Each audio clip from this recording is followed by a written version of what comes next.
Not knowing who we actually are, we go on trying to attach ourselves to ideologies and social constructs, and then on top of it, we take pride in those social constructs, right? What are they truly? Welcome to Spiritual Yapper. Here I discuss philosophy, mythology, and a little bit of mysticism. In life, everyone's always looking for answers. What should I do? What is right for me? What is my purpose? How to be happy? So on. After chasing so many answers, what I learned is that life is not so much about finding the right answers, but much more about learning what questions to ask. In the questions that I was describing earlier, there is a fundamental fallacy that we all ignore until, of course, it hits you right in the face. What should I do? What is my purpose? How should I live? In all these questions, I'm assuming I already know one important thing, which I really don't know in reality. That is the I part in each question.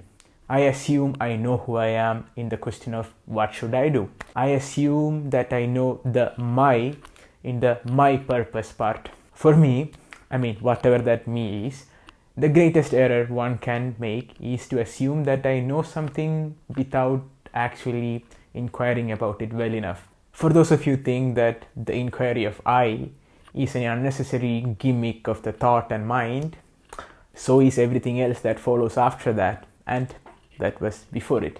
Okay, some personal anecdote that I'm totally comfortable sharing. So many people have told me that I do not know who I am, that I do not have a well-formed identity. Of course, that pissed me off each time because I knew they were right. But something else that I didn't know was that nobody knows who they really are, or nobody has a well-defined identity either.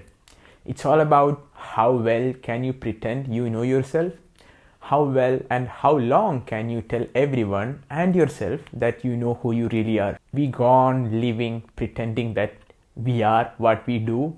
If so, I can imitate everything that you do. Does that make me you?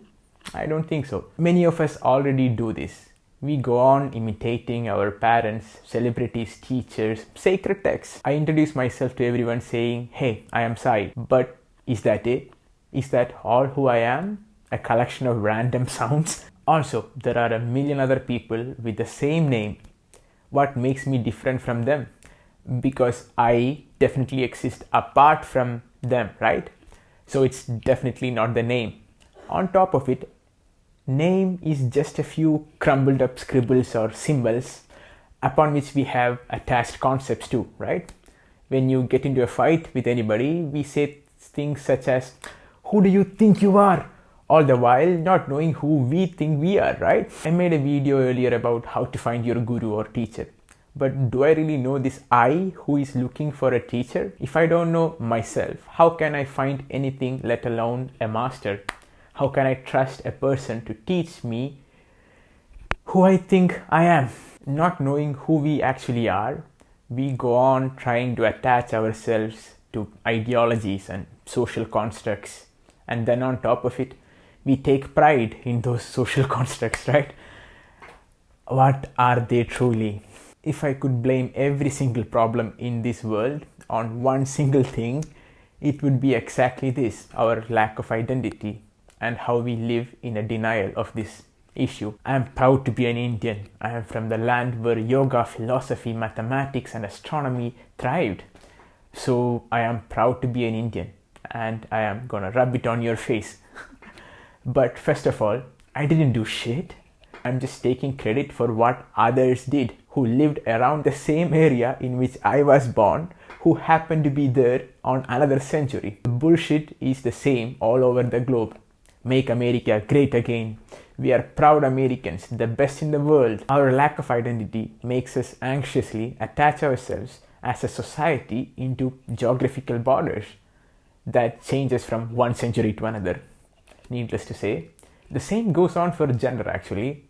And I think I won't get cancelled because I'm gonna piss off every gender equally at the same time. So yeah, it's either all in or nothing, I guess.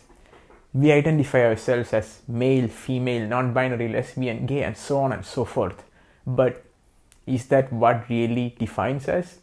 Are we defined by our biology or by our preference on whom we sleep with or connect with romantically? If so, that identity is really superficial and it's gonna crumble soon like a house of cards. That's why you see a lot of Andrew Tate men and embody the ethereal divine femininity women break down on live TV. Are you the culture and the tradition in which you were born and brought up? Let's break it down. What do we mean by culture? A set of beliefs, a set of actions, a set of ideas that a group of people passes on from one generation to another because they happen to live in the same neighborhood.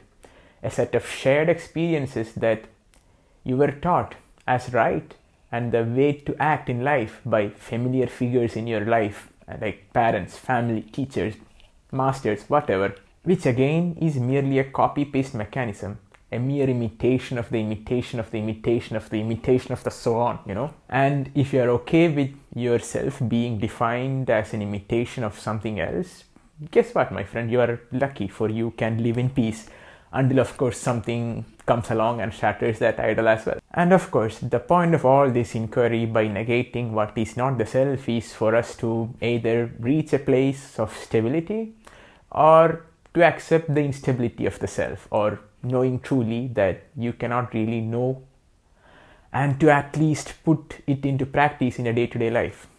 Practicing not knowing, if that makes any sense. But is our self defined by the experiences that we go through in life? Okay, now it gets even more difficult to deconstruct.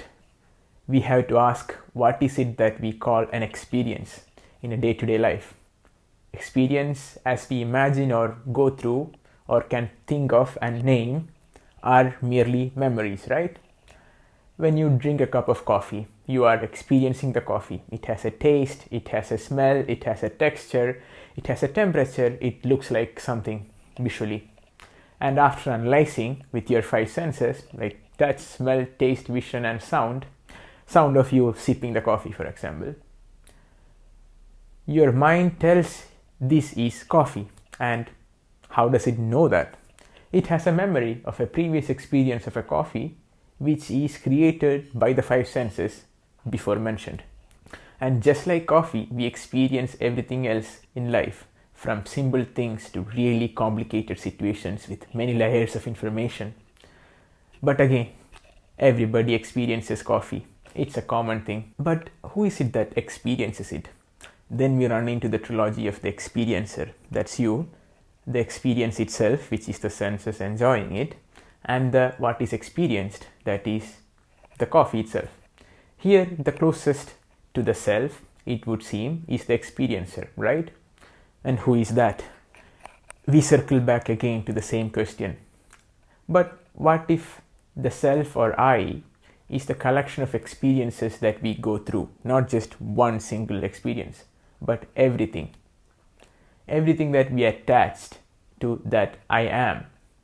So is it that collection of memory that we have? Self, as we know, is everything we identify as, everything we possess, because I am Sai only means I have the name Sai. I am male only means I have the gender male. I am a boyfriend means I have a girlfriend. I am a good guy means I have goodness in me. And what is this identification or possession truly? Is it merely having something in close proximity to yourself? I have a coffee in my table and hence I have coffee. It's the thought that gives rise to possession. The moment of thought tells you that this is yours and that is yours. Without thought, you cannot have anything or even want anything, actually. You can think about it. You don't need to believe me. That's what we are doing. Like, we need to think together in a sense. So we come to the root of the question. Can you exist without thought and be aware of it without thought? Because what we were doing until now was negating what is not I, right? So if we comes down to this single point that we are what we think or the thought, we need to see if that thought disappears, if we can still exist, if that makes any sense. So we come to the root of the question. can you exist without the thought and be aware of it without the thought? Because we do exist without thought. Guess when? When we are in deep sleep, we are not thinking then. Or at least I have no memory of thinking or experiencing unless it's not deep sleep, but a dream state. So again, can we exist and be aware of it without thought? Is awareness apart from thought? Now, this is as far as thought and intellect can bring us in this journey of finding self. Hence, we will have to part with our good friend, thought, who operates through language, of course. But the journey can still continue without words and eventually without thoughts. Because I think we can still have thoughts without words, but this would be more in images probably. This is just my presumptions, so don't take my word for it. Find out for yourself. What I have noticed, the easiest way to find out is to observe everything which you experience, but without words. To observe a tree without calling it a tree, simply allowing it to exist without tagging words to it. To observe the sea, to observe the traffic without naming any of it. Of course, this is not going to be easy, but eventually you will be able to definitely get fractions of seconds without naming things. And you can practice this externally and internally. You can watch your breath or observe the sensations in your body without naming it. I have found it's much easier if you start doing it externally, especially by observing something that is in nature, a tree, a bird, or the waves in the sea. And I have to warn you that it can be a tiny bit scary because you are depriving yourself of something that you are so used with and in a sense addicted to. After all, what we mean by death is the end of the moment of thought, right? And by the way, I hope you like my videos, and if you like it, please hit the subscribe button so you know when I do another one about some crazy topic, and see you in the next video. Bye.